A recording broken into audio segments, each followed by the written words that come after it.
Nos anais da aviação moderna, poucos mistérios capturaram a imaginação do mundo como o desaparecimento do voo 370 da Malásia, numa noite aleatória de março de 2014. 239 almas embarcaram numa viagem de Kuala Lumpur a Pequim, apenas para desaparecerem sem deixar rasto, deixando para trás um rasto de perguntas sem resposta e um mundo em luto desesperado por saber a verdade.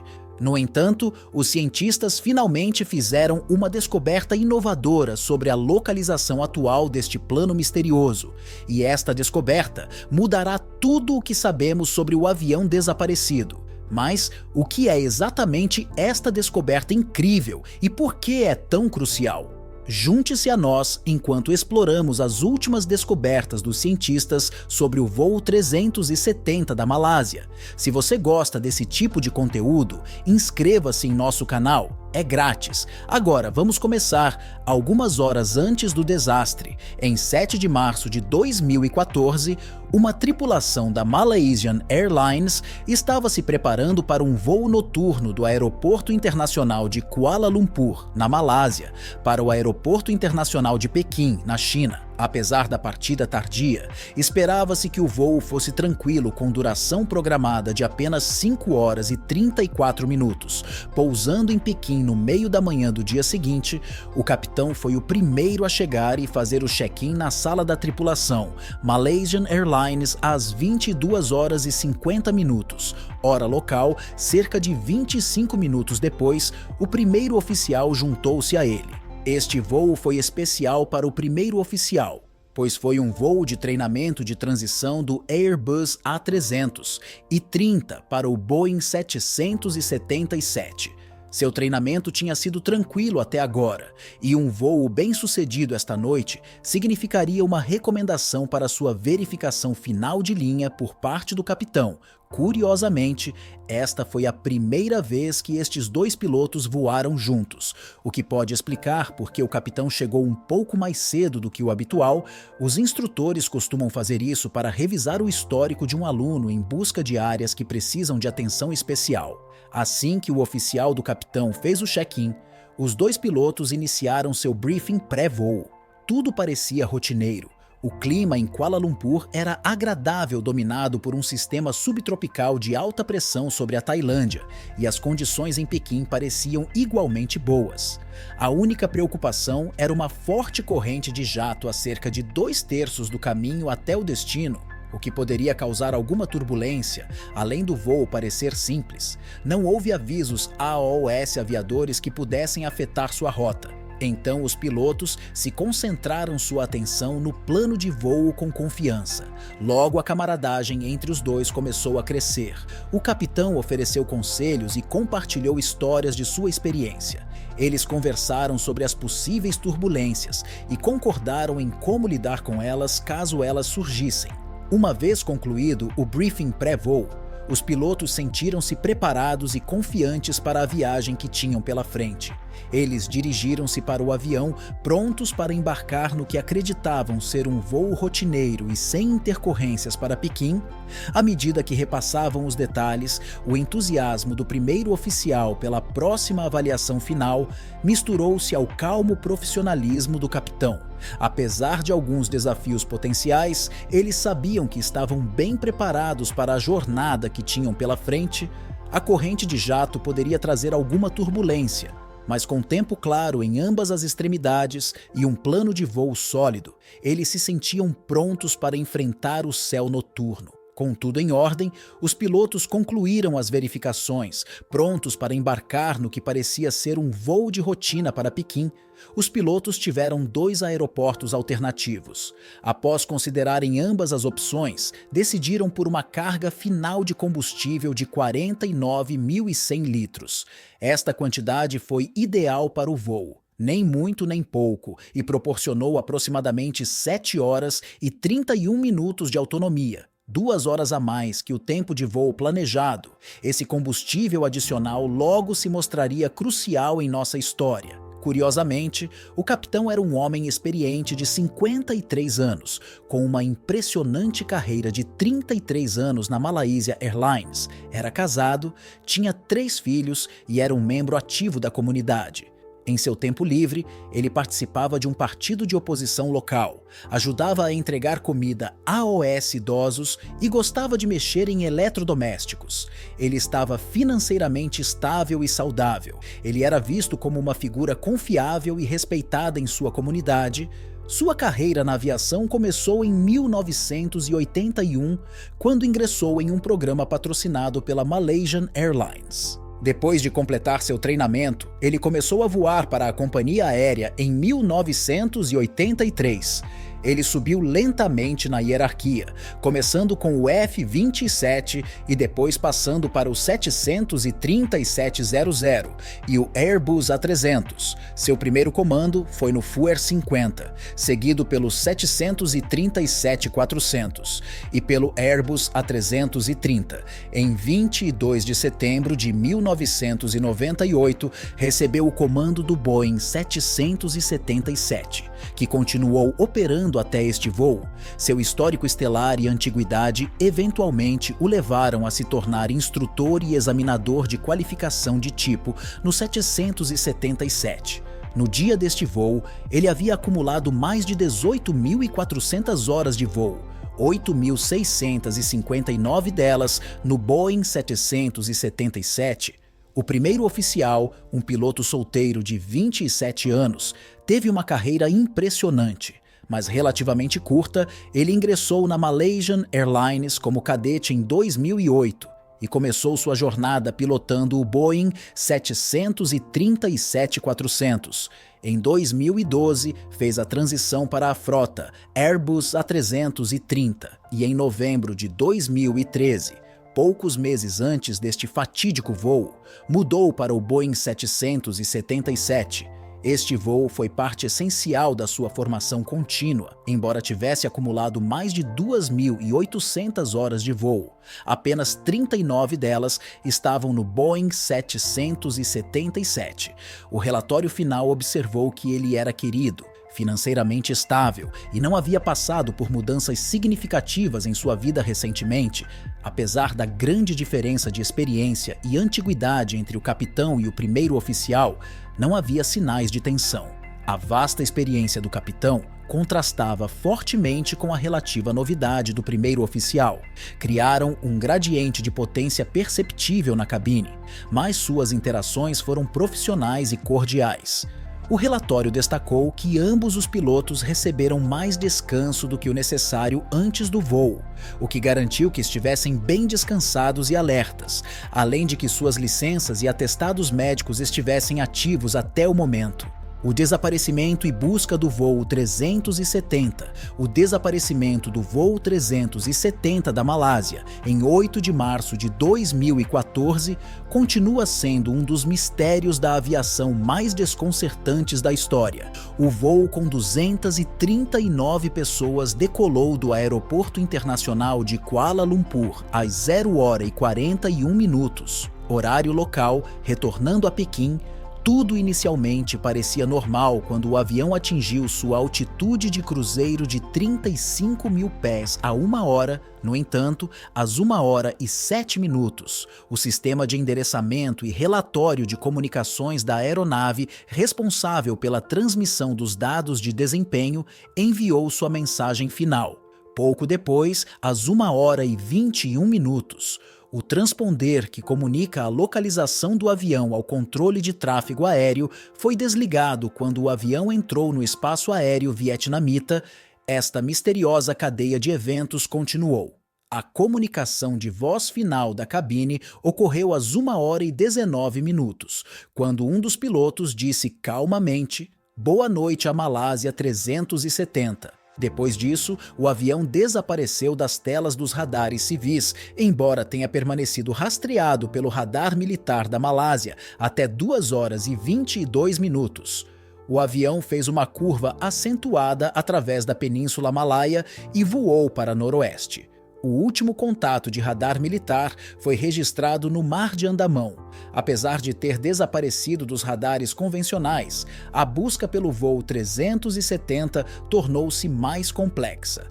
Um satélite Inmarsat, posicionado em órbita geoestacionária sobre o Oceano Índico, captou sinais de tempo ou apertos de mão do avião, sugerindo que ele ainda estava no ar muito depois de o contato com o radar ter sido perdido. O último desses sinais foi recebido às 8 horas e 11 minutos, indicando que o avião tinha voado durante várias horas além do seu último contacto radar. Esta revelação expandiu significativamente a área de busca, aumentando a complexidade e a intriga do mistério que se desenrolava. Os esforços de busca concentraram-se inicialmente no Mar da China Meridional, onde o avião foi visto pela última vez no radar civil, mas como os dados sugeriram que o avião se desviou do curso e se dirigiu para o oeste, a área de busca foi expandida para incluir o Estreito de Malaca e o Mar de Andamão. Então, em 15 de março, o governo da Malásia revelou que a análise de dados de satélite sugeria que o avião possivelmente seguia um de dois arcos, um estendendo-se para o norte sobre a Ásia Central, enquanto o outro curvava-se para o sul do Oceano Índico. O ministro Najib Razak anunciou sombriamente os resultados de novas análises de dados de satélite realizadas em Marathi e no ar do Reino Unido. Através desta investigação do acidente, a dura verdade emergiu. O voo tinha terminado no remoto sul do Oceano Índico, a sudoeste da Austrália, um local longe de qualquer massa de terra que tornava a sobrevivência altamente improvável. A vasta e isolada extensão do Oceano Índico Meridional apresentou imensos desafios para a operação de busca. Liderados pela Austrália, China e Malásia, os esforços multinacionais vasculharam mais de 120 mil quilômetros quadrados do fundo do oceano. Apesar desta busca exaustiva, não foram encontrados vestígios importantes, o que levou à suspensão oficial da busca em janeiro de 2017.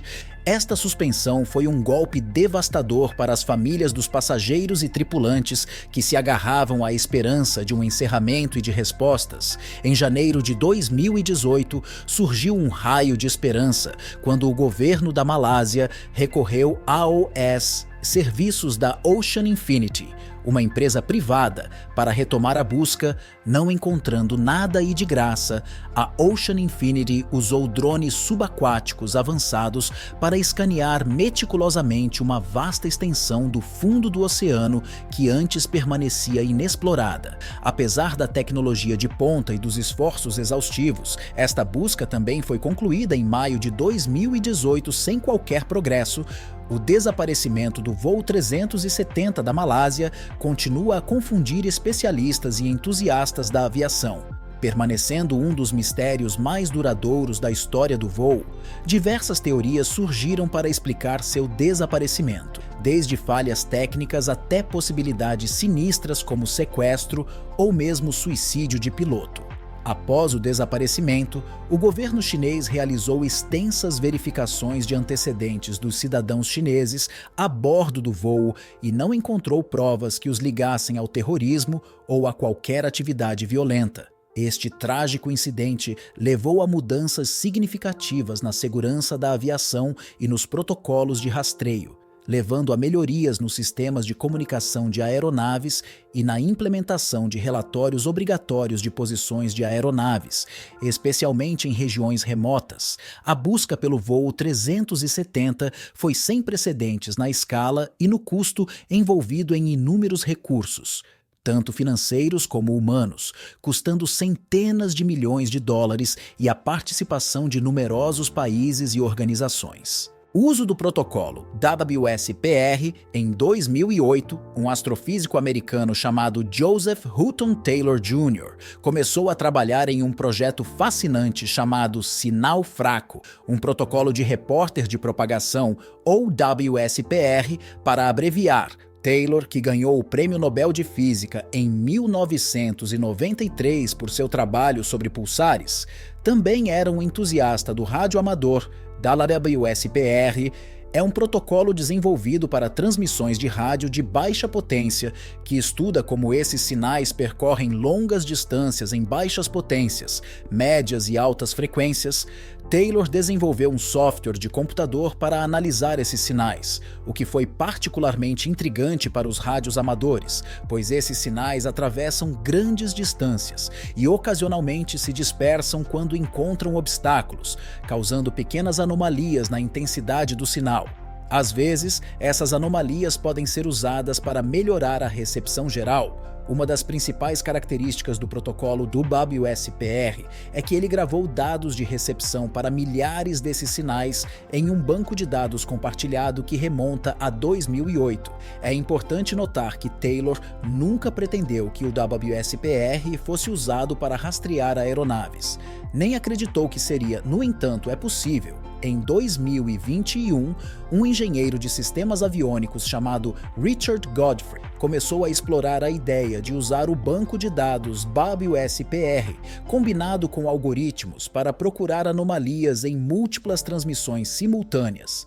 Em teoria, ele imaginou isso como uma espécie de radar primário improvisado. Se as localizações exatas do transmissor e do receptor forem conhecidas junto com a hora do dia, e muitos outros fatores, você poderá usar pequenas anomalias simultâneas em vários desses sinais para rastrear algo como um avião. O interessante é que esta tecnologia amostra milhares de sinais a cada 2 minutos, o que potencialmente oferece muito. Godfrey percebeu esse potencial, e a partir de 2021, ele e seus colegas, Dr. Hennis Cote e Professor Simon Maskell, têm analisado o banco de dados WSPR em busca de vestígios do MH370. Em relatório publicado em 31 de agosto de 2023, eles afirmaram ter encontrado algo. O que é realmente fascinante aqui é que esta análise se baseia em dados armazenados verificáveis. Pense nisso como uma evidência de DNA.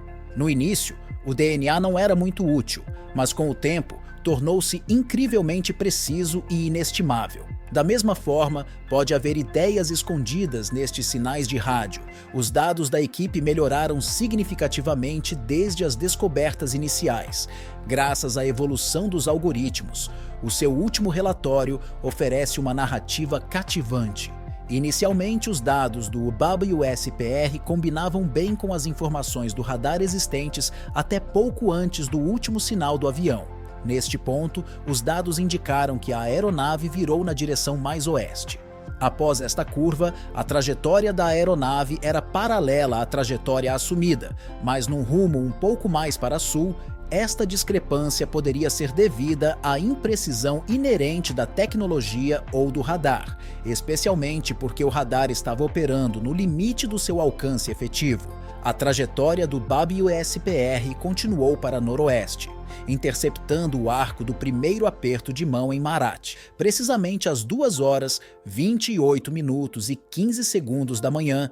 Os dados sugerem então que o avião continuou até um ponto conhecido como SOB, onde fez uma curva à esquerda. Este comportamento está alinhado com o que outros especialistas previram. A aeronave provavelmente manobrou para evitar a detecção por radares militares e um escrutínio adicional pelo controle de tráfego aéreo.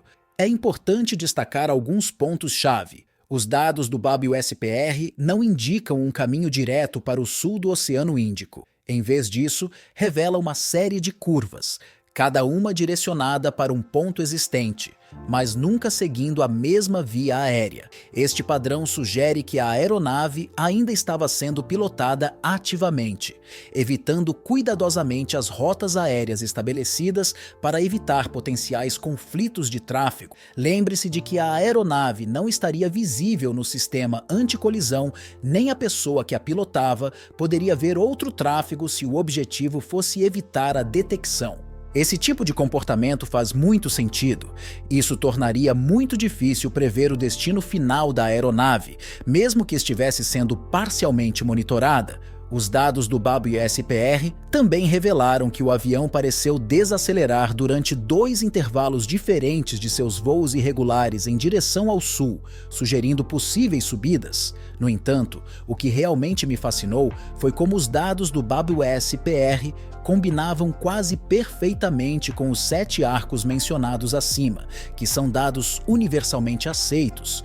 À medida que o voo se aproximava do fim, as posições do WSPR indicavam algo muito peculiar. Parecia que o avião começou a voar em um padrão de figura 8.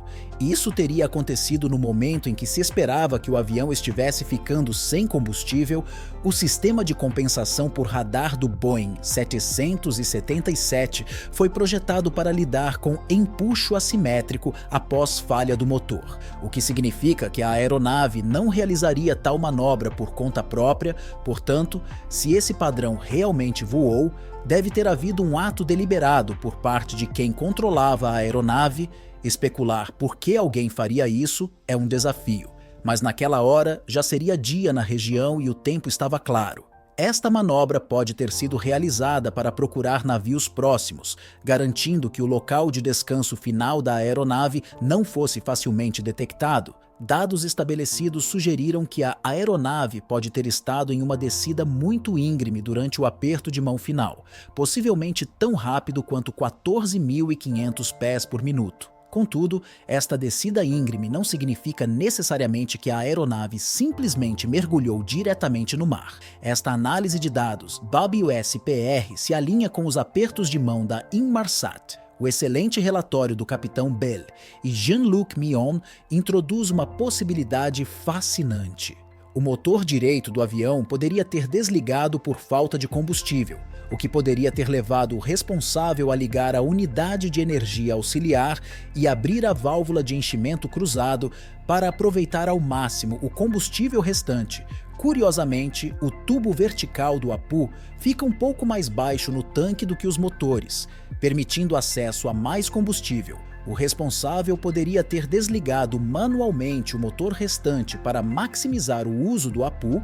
Este movimento estratégico teria mantido todos os controles e sistemas de voo operacionais pelo maior tempo possível e teria permitido a extensão dos flaps, o que de outra forma seria impossível sem pelo menos um motor ou o APU em operação. Quando ocorreu o último movimento do Logan, faltavam dados do sistema de entretenimento de bordo, entre outras coisas. Isso faria sentido se a aeronave fosse movida exclusivamente pelo APU, já que sistemas menos críticos como o IF teriam sido desligados para conservar energia para a maioria dos sistemas essenciais. Pelos cálculos, se a aeronave estivesse em mergulho rápido, poderia ter terminado muito próximo do 7º arco. Alternativamente, se ele tivesse voado para maximizar seu planeio e pousado com os flaps 30 selecionados, ele poderia ter chegado a 67 milhas náuticas mais ao sul. Os dados do WSPR indicaram então uma possível última posição às 8 horas, 19 minutos e 37 segundos, e depois disso não foram encontradas mais anomalias correlacionadas. Sabemos que o avião finalmente caiu no oceano, ou próximo à área já pesquisada, porque partes do avião, tanto internas quanto externas, foram descobertas. Chegamos ao final deste vídeo. Diga-nos a sua opinião na caixa de comentários. Se você gostou do vídeo, dê um like, inscreva-se e não esqueça de ativar o sininho para não perder futuros vídeos como esse. Até a próxima!